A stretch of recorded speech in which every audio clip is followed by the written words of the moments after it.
பதவியேற்பு விழால ஆல்ரெடி யார் யார் என்னங்கிறது நீங்க முதல்லயே முடிவு பண்ணியிருப்பீங்க.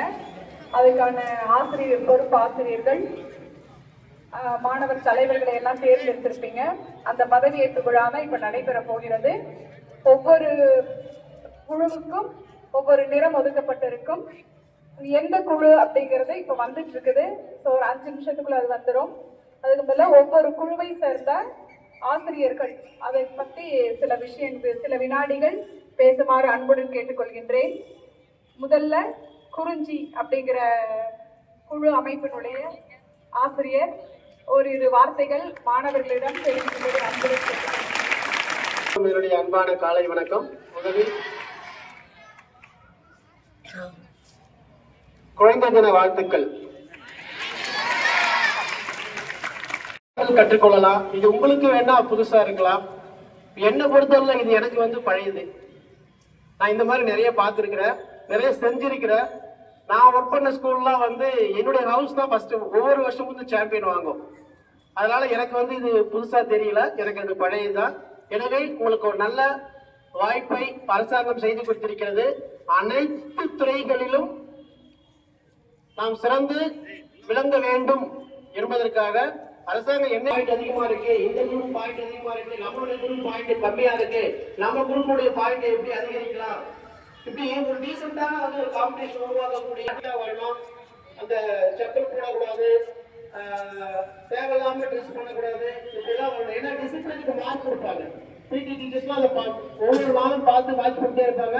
அதிகமா மார்க் வாங்கியிருக்கேன்னா இந்த மாதத்திற்குரிய நீல கலர் தான் பங்க்சுவாலிட்டியான ஸ்டூடெண்ட், ஒழுக்கமான ஸ்டூடெண்ட் அப்படின்ற ஒரு நல்ல பெயரை பெற்றுக்கொண்டு அவருடைய கொடி பறக்க விடப்படும். இப்படி அவருடைய கொடியும் எந்த ஹவுஸ் அதிக மதிப்பெண்களை பெற்று ஒழுக்கத்தோடு இருக்கிறதோ அந்த ஹவுஸுடைய கொடி ஒவ்வொரு மாதமும் பறக்க விடும். மஞ்சள். அடுத்தது குறிஞ்சி, முல்லை, மருதம்.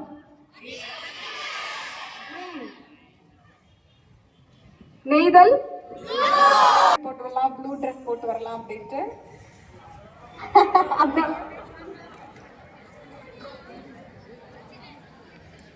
பாலை, வெண்மை. அப்ப அடுத்தவங்களுடைய நிறங்களையும் தெரிஞ்சு வச்சுக்கணும். ஏன்னா அவங்க கொடி பறக்குதா என்ன அப்படிங்கறது உனக்கு தெரியணும். ஒரு கொடி பறக்கும் போது அது யார் யாருக்குரியது அப்படிங்கறத நீங்க தெரிஞ்சுக்கணும். அடுத்தது இது எதுக்கு அப்படின்னா பண்பனா எதை ஒன்றையும் வழிநடத்தி செல்வதற்கு, அப்புறம் உன்னுடைய கற்றல் திறன் மாணவர்களை ஊக்கப்படுத்துறது. நிறைய மாணவர்களுக்கு விருப்பம் இருக்கும், திறமையும் இருக்கும், ஆனா முன்னுக்கு வர மாட்டான். சோ அந்த மாணவர்களை கண்டறிந்து அந்த மாணவர்களை எல்லா செயல்பாடுகளிலும் ஈடுபட வைப்பதற்கு அதற்காகவும் நிறைய மாணவர்கள் விடுப்பெடுக்கிறீங்க, அந்த விடுப்பை குறைக்கணும்.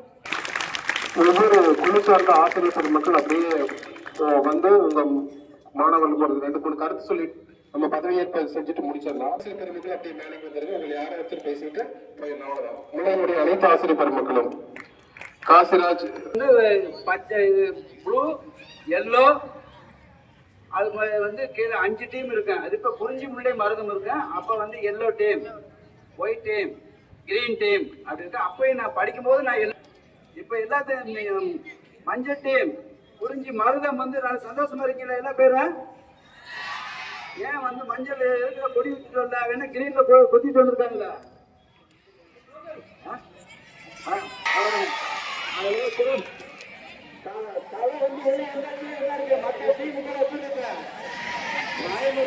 அது மாதிரி நாம இருக்கிற வரைக்கும் 2 வருஷம் நம்மளே வின்னர், எதுலயும் நம்மளே முதன்மையா இருக்கணும். இருப்பீங்களா? ரொம்ப சந்தோஷம் இருக்கணும். எல்லாத்துலயும் ஒழுக்கம், பண்பாடு, படிப்பு எல்லாத்துலயும் நம்ம சிறந்திருக்கோம்.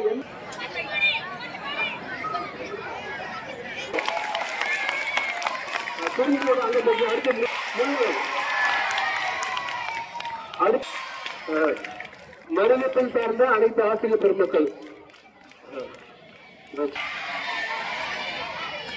தலைமை ஆசிரியர் மற்றும் ஆசிரியர்கள் மற்றும் மாணவர் மகிழ் முற்றம் என்ற அமைப்புல நம்ம மருதம் அப்படிங்கக்கூடிய அணியில நம்ம இருக்கோம். மருதம் நிலத்துக்கு என்ன சிறப்பு அப்படின்னு சொல்லி கேட்டா, பெரும்பான்மையான வார்த்தைகள் பேசுமாறு கடல் போல் வீச்சிருக்கும் மாணவ செல்வங்களுக்கும்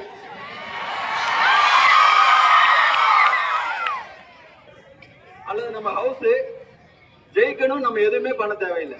ஏன்னா இன்னைக்கு காலையில 8 பேரை உட்கார சொன்னப்ப நீங்க எப்படி டிசிப்ளினா உட்கார்ந்தீங்களோ அதை மட்டும் பண்ணா மட்டும் போதும்.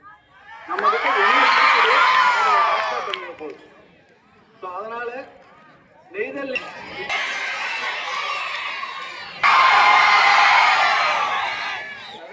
இதனுடைய செயல்பாடுகளை அனைத்தும் இந்த 5 குழுவை சார்ந்த மாணவர்களும் சிறப்பாக செய்து நமது நஞ்சப்பா பள்ளிக்கு நற்பெயரை ஏற்படுத்துமாறு யாரு சொன்ன மாதிரி ஒரு சம்பளம் இருக்கிறார். ஆனா எப்படி இருக்கணும், யாரோட கொடி முதல்ல பறக்கணும். அதாவது அவங்க ஏற்கனவே ஆஃபர் சொன்ன மாதிரி டிசிப்ளின், ஒரு பாட படிக்கிறது, வாங்குற மார்க்கு, திரும்ப அவங்க ஷூ போட்டு வரணும்.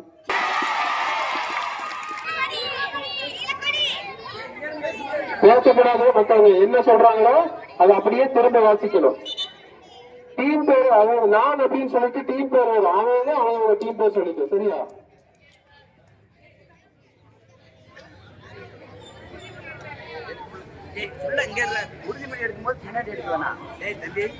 நாம் அனைவரும் இப்போது உறுதிமொழி எடுத்துக்கொள்ளலாம்.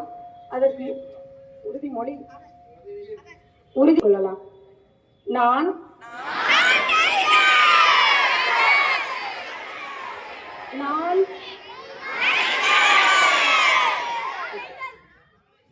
எனது பள்ளிக்கு நேர்மையாகவும் நேர்மையான தலைவராக இருப்பேன் என்று உறுதியளிக்கிறேன். எல்லா நேரங்களிலும் மரியாதைக்கு உரியவனாகவும் இருப்பேன். எனது உதாரணமாக இருப்பேன். எனது செயல்திறன் பள்ளியின் மாணவர்களை பின்பற்றுவதில் பெருமிதம் கொள்ளும். ஆரோக்கியமற்ற போட்டிகளை ஊக்குவிக்க மாட்டேன். மற்றவர்களின் வெற்றியை பாராட்ட என் குழுவை ஊக்குவிப்பேன். மற்றவர்களின் வெற்றியை பாராட்ட என் குழுவை ஊக்குவிப்பேன். பள்ளியிலும் நான் செய்யும் எல்லா விஷயங்களையும் நல்ல பெயரையும் மனதில் கொண்டு